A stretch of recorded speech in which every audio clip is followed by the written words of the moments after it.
What's up guys? At back here to Pinoy Lens. Alam mo, ang aking naman sabi rito, sa mata ng iba, kwento lang yan. Pero sa mata ko, may perspective yan. Okay? Before we continue, let's do this!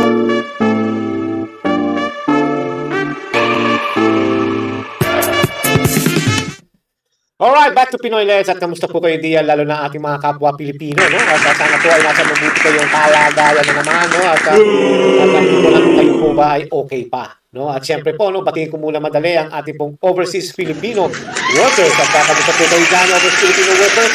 Sana po ay nasa mabuti kayo at sana po kamusta mo naman ang ating pamilya, no? Sa Pilipinas, kung saan sila pa ay okay pa ba.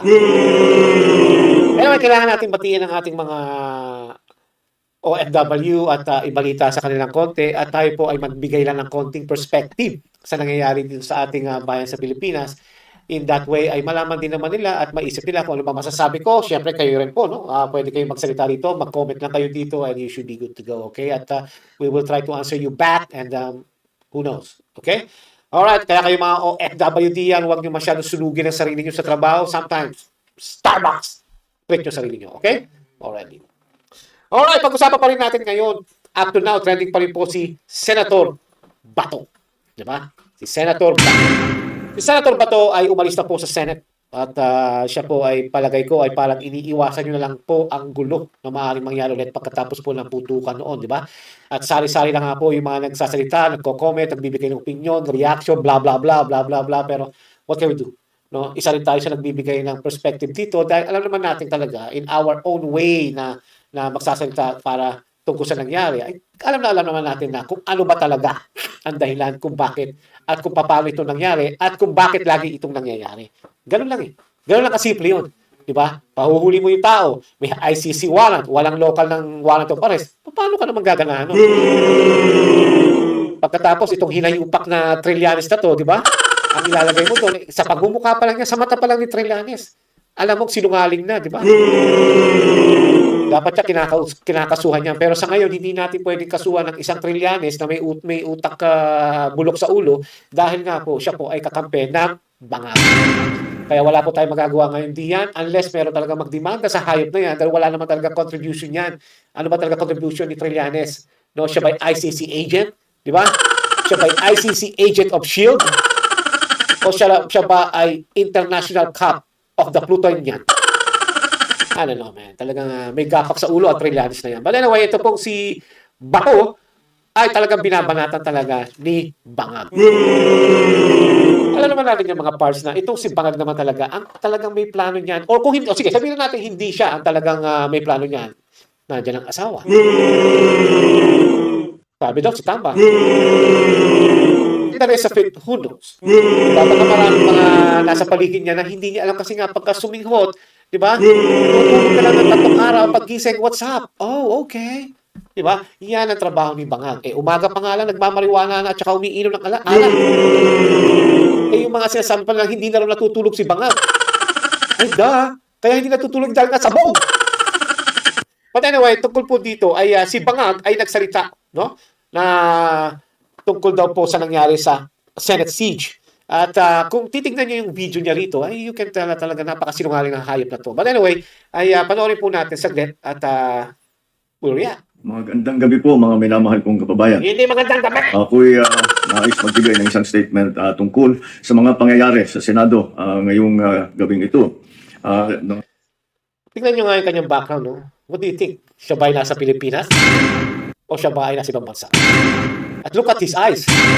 Talagang you can tell na mukhang kagigising lang ng hayop. No? Hindi ako naniniwala minomonitor ngayon nangyayari. Yung mga alaala niya siguro kasama niya dyan. But the thing is, hindi naman yan Malacanang, di ba? Oh, saan yan? O baka may magpakita doon. No? Hindi naman yan sa Ilocos. So, nasaan si Bangag nung siya ay nagsalitang ganyan? 2 oras kalahati ko na minomonitor ang sitwasyon. At nung una kong nabalitaan na nagputukan, ay ang una kong tinawagan ay si Sec. John V. Cremulya ng DILG. At tinanong ko, magpa-report ka sa mga pulis na nandun na kung may nangyari, kung meron silang ginawa.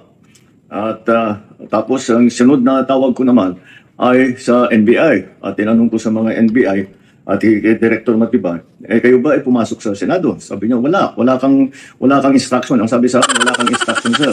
Kaya ba't namin gagawin yun? Alam niyo mga parts, dito pa lang ay makikita niyo na talagang wala siyang kalam-alam o talaga nagsisinungaling ang hayop na to. Kasi hindi naman siya magbibigay ng message ng ganyan. Wala nangyari. At saka talagang, I don't know kung talagang siya ba ay nire-respeto pa ng kanyang mga constituents, yung mga secretaries niya, yung mga alalay niya. Hindi ko alam eh. Pero nakikita ko dyan parang wala silang communication, hindi sync ang kanilang communication. You can tell nagkakanya-kanya sila. Di ba? Kita mo yung talaga, ano ba nangyari dyan? Hindi niya alam. Oh, bakit? Sino ang nag-utos? DOJ. Sino ba nag-utos sa DOJ? Di presidente. Ganun lang kasimple yun. Kaya dito, talagang you can tell that he lies.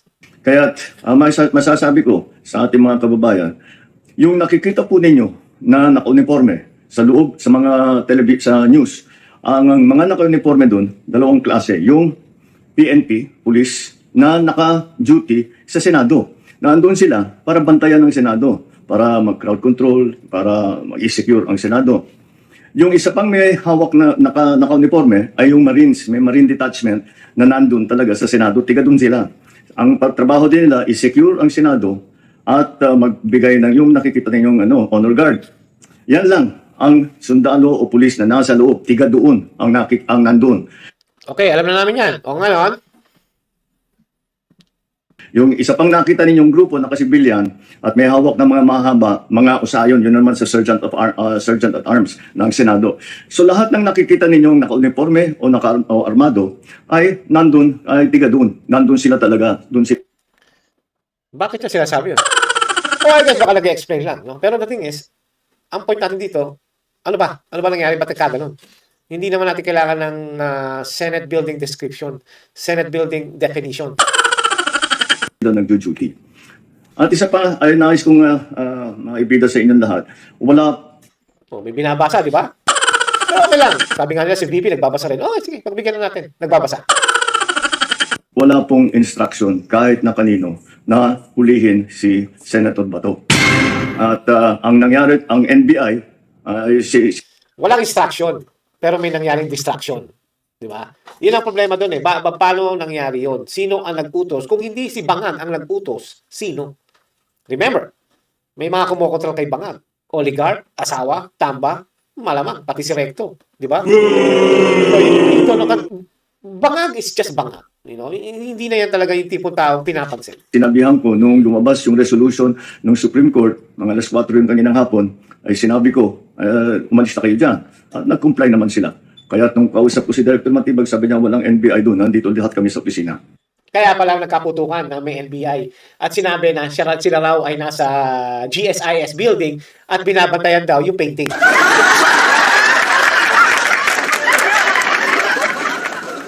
Pati ba naman yung painting, trabaho pa nila?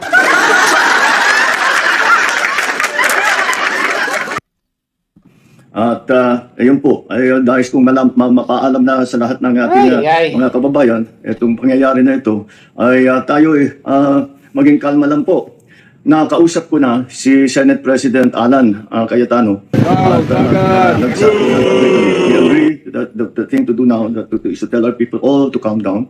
And we will get to the bottom of this. Alamin natin kung sino ang gumawa nitong gulo na ito. Ito ba ay talagang nagka-enkwentro lang? O ito ba ay may kasama sa mga distab o nagsusimula ng gulo? Kailangan po natin malaman yan. Kaya mag-iimbestiga sabay ang Senado at saka ang PNP tungkol dito. O bakit na iba pang ombudsman? Total, sabi mo, PNP at saka Senado lang. Bakit ang ombudsman sinuspended si yung head ng OSA? Di ba? Bakit nila ginawa agad yun? Sabi nila may karapatan daw ang ombudsman kasi civil daw yun. Nasa mga Civil Service Commission daw sila. Pero, ba't parang hindi nagtutugma yung sinasabi mo? Masasabi ko lang at para hindi po mag-alala ang taong bayan, hindi po gobyerno ang gumawa nito. Walang pumasok na tigalabas na sundalo, na militar, na NBI sa Senado. Hindi po natin alam kung sino yun. Na sumubok na pumasok at saka dahil doon ay nagkaputukan. Aalamin po natin. Kinukuha po natin, kinukulikta natin ngayon lahat ng ebidensya na nandiyan. Maraming salamat po. Kalma lang po. Asahan ninyo yung gobyerno po ninyo. Magandang gabi po mga minam. Yun. Okay? Yan po mga parts, no? Pero hindi ako naniniwala sa sinasabi ni Bangag, adik yan, at alam niyo naman ang adik ay sinungaling, at kita-kita niyo naman sa news, no? At pati ang NBI, ombudsman na involved na, at nabuking pa ang NBI na sila po talaga ang galing doon. No, dahil sila raw po ay nagbabantay at nagsumbong daw ang general manager ng GSIS na baka raw mawala yung painting. Isa lang po yun sa sinasabi nila. But anyway, nagsalita naman ang kanyang kapatid, no, kung saan ay may plan daw talaga si Bangag tungkol po, no? No matter na anong mangyari, ay may masaktan man, may matay, basta makuha nila si Senator Bato. Pakinggan po natin dito bago tayo magbigay ng ating perspective. NBI agents, inutusan daw sila personally and directly ni BBM. Arrest Bato at all costs, kahit sino pa ang mamatay, kahit sino pa ang madali, basta pasukin si Bato. Yun, sinabi niya po yun. Kaya ikaw, BBM, kung talaga nagsisinungaling ang kapatid mo, i-demanda mo ng libel. Di ba? O Claire Castro, i-demanda nyo. In that way, malaman nyo kung sino nagsasabi na totoo. May gagawin ba kayo? Wala. Sabi ni Lisa Marcos Araneta, less talk, less mistake. Okay? Ngayon, ang ating po rito ay talagang palaisipan, no? Sa ating mga Pilipino kung ano ba talaga ang nangyari. Di ba? My perspective here ay ito lang naman ang may pakana talaga. Wala na pong iba. Alam naman po natin na itong tatlong ito kasama ng kanilang mga alipores ay talagang sumisira at talagang mafia ng Malacanang o ng gobyerno. Wala pong masip ngayon sa Pilipinas, mga parts. Tanggapin na po natin yan. Hanggang naandyan ang Bangag at ang mga alipores niya, wala po tayong magagawa. Alam nyo kasi talagang, totoo naman sinabi ni VP Sara, na ang problema talaga ng Pilipinas ay hindi yung gobyerno mismo, hindi yung talagang bansa. Ang problema talaga ay itong si Bangag. Siya po talaga ang pinaka-problema ng ating bansa. Siya po ang dahilan kung bakit tayo po ay naghihirap sa ating sariling bansa. Kaya ang masasabi ko lang, ang perspective ko lang dito mga parts is talagang hanggat nandyan ang Bangag ay hindi po magiging matino ang Pilipinas. Wala akong sinasabi na sana matanggal na siya, pero sana nga matanggal siya. Ang akin lang po is hanggat nandyan siya, uubusin at uubusin maaari ang kaban ng bayan. Alam niyo na yan. Ang congressman nga ang lakas magnakaw. Di ba? Yung mga budget pa nga lang kay VP sa impeachment, naglalabasan na. Si Richard Gomez dating solid kay Duterte yan. Sabi niya, I will be with Duterte for life. Nalo ka ng 20 million. At sabi niya, kaya ako ginawa yan, bumoto ako ng yes dahil para may project ang aking distrito. Bobo talaga. Akala niya siguro, tanga ang mga Pilipino sa sinasabi niya. Kaya kayo mga parts, ingat kayo. At sa mga senator na ngayon ay magbago majority block, ituloy niyo lang po ang trabaho, ituloy niyo lang po ang laban, at sana maging fair kayo sa trial impeachment ni Vice President Sara. Okay? Alright, hanggang dito na lang po at sana po ay nagustuhan niyo ang ating pinag-usapan. No? At syempre po, no, sabi nga ni Vice President Sara, you may try to destroy her. You can skin her alive, burn her, and throw her ashes to the wind. But let it be known, Sara Duterte and the Filipinos are unbound. Okay? Yan. Palakpakan natin. Okay? Yan po ang aking pong ibig sabihin at yan po ang nagbigay sa akin ng inspiration, no? Kung bakit tayo po ay nagsasalita ng dito. Dahil sino ba yan? Tito Soto? Ping Lacson?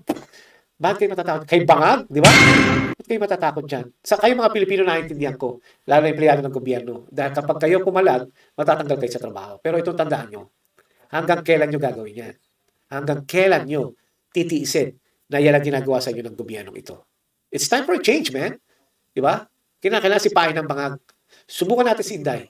Pag wala, sipahin din natin si Inday. Pero, di ba, baka tayo sipahin. Biro lang Inday. Baka may nagmamonitor kay Inday. Hindi. Ito, biro itong ginagawa ko. Pero alam ko na si Inday ay hindi masamang tao. Proven na yan. Okay? Hindi kaya sipahin talaga ako ni Inday. Hindi, totoo. Okay? Alrighty, sabi nga ni Inday, nasisipa sa akin na sa sinabi ko, no? Vice President Sara Duterte, mahalin po natin ang Pilipinas. At syempre po, atin yan. Okay? May God bless our Philippines. At kayo po mga Pilipino, ingat. Salamat. Sukran. Okay? Bye-bye.